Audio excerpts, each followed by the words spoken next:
مقام پر مصنف دو بالکل متضاد راستوں کا ایک واضح تقابل پیش کرتے ہیں۔ وہ دو راستے کون سے؟ ایک کا نتیجہ سخت دل، بیکار اعمال اور بالآخر جہنم ہے، جس کے لیے سورۃ النساء کی آیت کا حوالہ دیا گیا ہے کہ وہ آگ میں داخل ہوں گے۔ یہ اس کا انجام ہے جس نے اپنے اندر کے اس کرپٹ ملازم کو کمپنی کا مالک بننے دیا۔ لیکن یقیناً تصویر کا ایک دوسرا رخ بھی تو ہوگا۔ اگر ایک راستہ تباہی کا ہے تو بچاؤ کا راستہ کیا ہے؟ وہ دوسرا راستہ کیا ہے جس کا مواد میں تفصیل سے ذکر کیا گیا ہے؟ وہ دوسرا راستہ ہے نفس پر قابو پانا اور وسوسوں کے خلاف مزاحمت کرنا، اور اس کی بنیاد اللہ کے سامنے کھڑے ہونے کے خوف پر رکھی گئی ہے۔ مواد میں سورۃ النازعات کی آیات بہت صراحت کے ساتھ بیان کی گئی ہیں۔ وَأَمَّا مَنْ خَافَ مَقَامَ رَبِّهِ وَنَهَى النَّفْسَ عَنِ الْهَوَىٰ فَإِنَّ الْجَنَّةَ هِيَ الْمَأْوَىٰ، یعنی جو اپنے رب کے سامنے کھڑے ہونے سے ڈرا اور اس نے اپنے نفس کو بری خواہشات سے روکا تو جنت اس کا ٹھکانہ ہے۔ بالکل، اور یہاں غور کرنے والی بات یہ ہے کہ کامیابی کی شرط یہ نہیں رکھی گئی کہ ذہن میں کبھی کوئی برا خیال نہ آئے یا کبھی وسوسہ نہ ہو۔ خیال تو آئے گا، کیونکہ شیطان کا کام وسوسہ ڈالنا ہے اور نفس بھی اس کی طرف مائل ہوگا۔ تو پھر اصل کامیابی کس چیز میں ہے؟ اصل کامیابی جس کا مصنف ذکر کرتے ہیں وہ اس کشمکش میں ہار نہ ماننے اور نفس کو اس خواہش پر عمل کرنے سے روکنے میں پوشیدہ ہے۔ یہیں پر میرے ذہن میں ایک اور سوال پیدا ہوتا ہے۔ جب ہم نفس کو روکنے یا ان دو راستوں میں سے ایک کا انتخاب کرنے کی بات کرتے ہیں تو بظاہر ایسا لگتا ہے کہ جیسے کوئی کسی دوراہے پر کھڑا ہے اور ایک بار فیصلہ کر لیا کہ مجھے دائیں جانا ہے یا بائیں، اور پھر بات ختم ہو گئی۔ ایک ون ٹائم ڈیسیژن۔ ہاں، لیکن انسانی زندگی کا عملی تجربہ کچھ اور بتاتا ہے۔ کیا ماخذ کی روح سے یہ انتخاب واقعی محض ایک بار کا فیصلہ ہے یا اس کی نوعیت کچھ اور ہے؟ انسانی تجربہ اور یہ مواد دونوں ہی اس بات کی تائید کرتے ہیں کہ ایک قطعی طور پر کوئی یک وقتی فیصلہ نہیں ہے۔ یہ زندگی کے ہر دن، ہر گھنٹے اور بسا اوقات ہر لمحے کا فیصلہ ہے۔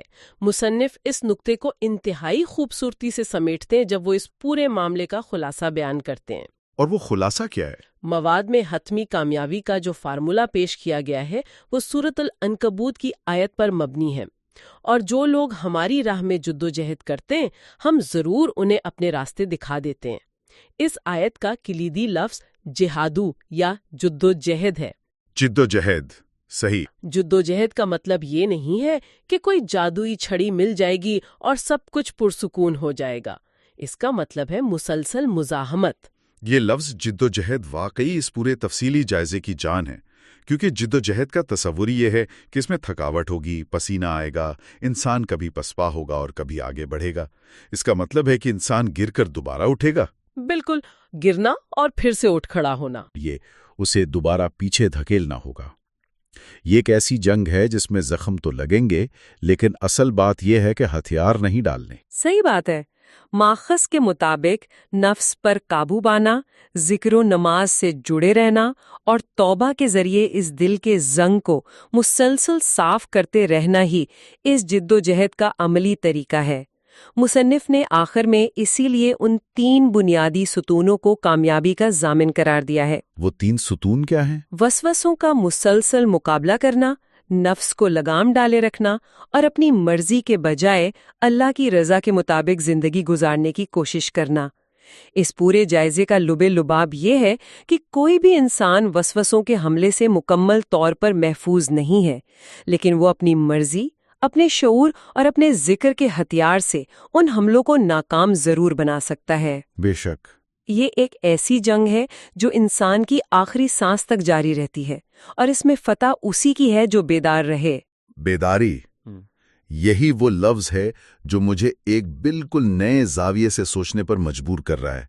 اس پورے تفصیلی جائزے میں ہم نے دیکھا کہ ماخذ اس بات پر کتنا زور دیتا ہے کہ وسوسہ انداز شیطان سے بچنے کا، اس فائر وال کو مضبوط کرنے کا واحد طریقہ ذکر ہے۔ جی، ذکر اور شعور۔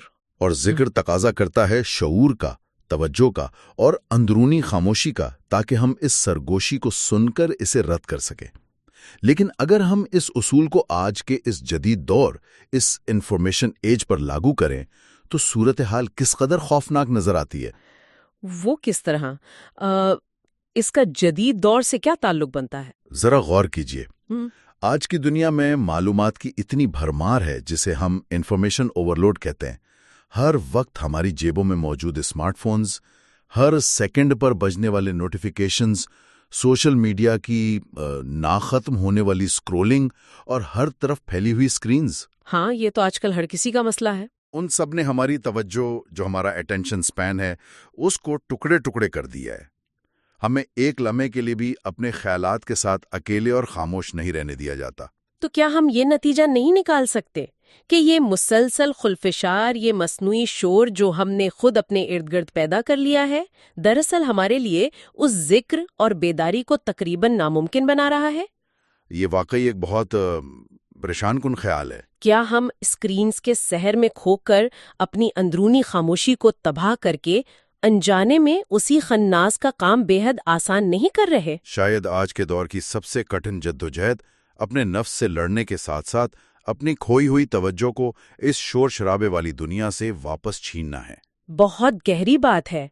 کیونکہ اگر احساس ہی نہ ہو کہ غفلت طاری ہے تو کوئی مدافعت کیسے کرے گا؟ یہ ایک ایسا لمحہ فکریہ ہے جو اس مواد کے مطالعے کے بعد ہم سب کے لیے ایک سوالیہ نشان بن کر سامنے آتا ہے کہ کیا ہمارے دماغ کا کنٹرول روم اب واقعی ہمارے اپنے پاس ہیں؟ یہ واقعی اس مواد کا ایک نہایت گہرا اور جدید اطلاق ہے۔ اگر مدافعت کے لیے شعور ضروری ہے اور جدید دنیا ہمارا شعور ہی سلب کر رہی ہے، تو خطرہ ہماری سوچ سے بھی کہیں زیادہ بڑا ہے۔ یہ ایک ایسا نقطہ ہے جس پر ہر ذی شعور انسان کو گہرائی سے غور کرنا چاہیے۔ بالکل، اور اسی غور و فکر کے ساتھ ہم آج کے اس تفصیلی جائزے کو یہیں پر تمام کرتے ہیں۔ ہم نے اس نادیدہ کشمکش کو سمجھنے کی کوشش کی جو وسوسے اور نفس کے درمیان شروع ہو کر انسان کے حتمی انجام تک پہنچتی ہے۔ یہ گفتگو ہم سب کے یہ ایک آئینہ ہے جس میں ہمیں اپنا جائزہ لینے کی ضرورت ہے۔ اپنا اور اپنے فیصلوں کا خیال رکھیے گا۔ خدا حافظ۔ خدا حافظ۔